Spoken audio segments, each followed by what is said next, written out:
Hey, how's it going, guys? Reverend Panda here. So glad to have you with me today. Today we're going to be talking about a really interesting event that occurred in Japan over the past week or so. It's got a really cool legend attached to it, and I think you guys will really enjoy the story. Before we get into that, please subscribe, like the video, turn on post notifications, comment. It really helps me in the algorithm, and it'll help the channel grow, and I am so thankful for every subscriber I get. It means the world to me, and I would just really greatly appreciate it. Alright, so now on to the topic of the day. So there is a stone in this volcanic area in Japan.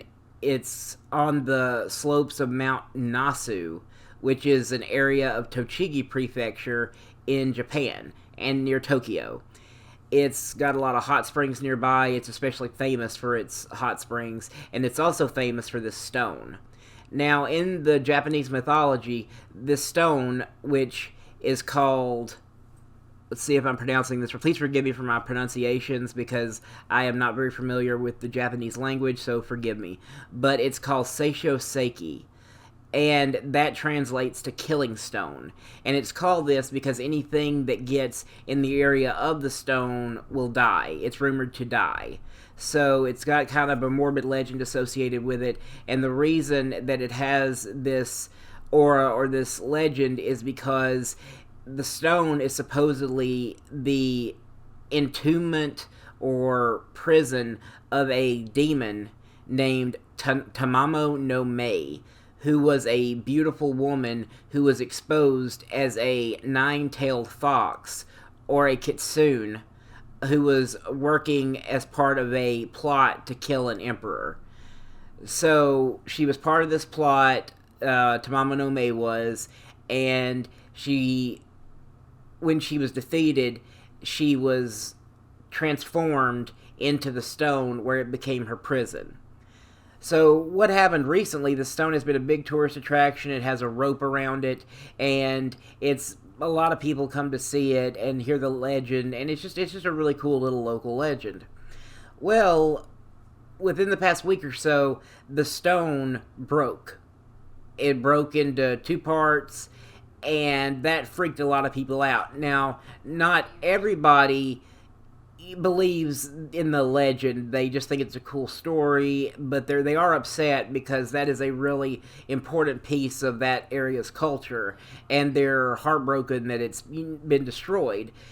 Now, there's other people who, especially a lot of the locals who have been there a very long time, and their families have been there a very long time, they are legitimately afraid because they do believe the mythology and the legends, and they are worried that there is now a nine-tailed fox kitsune demon on the loose.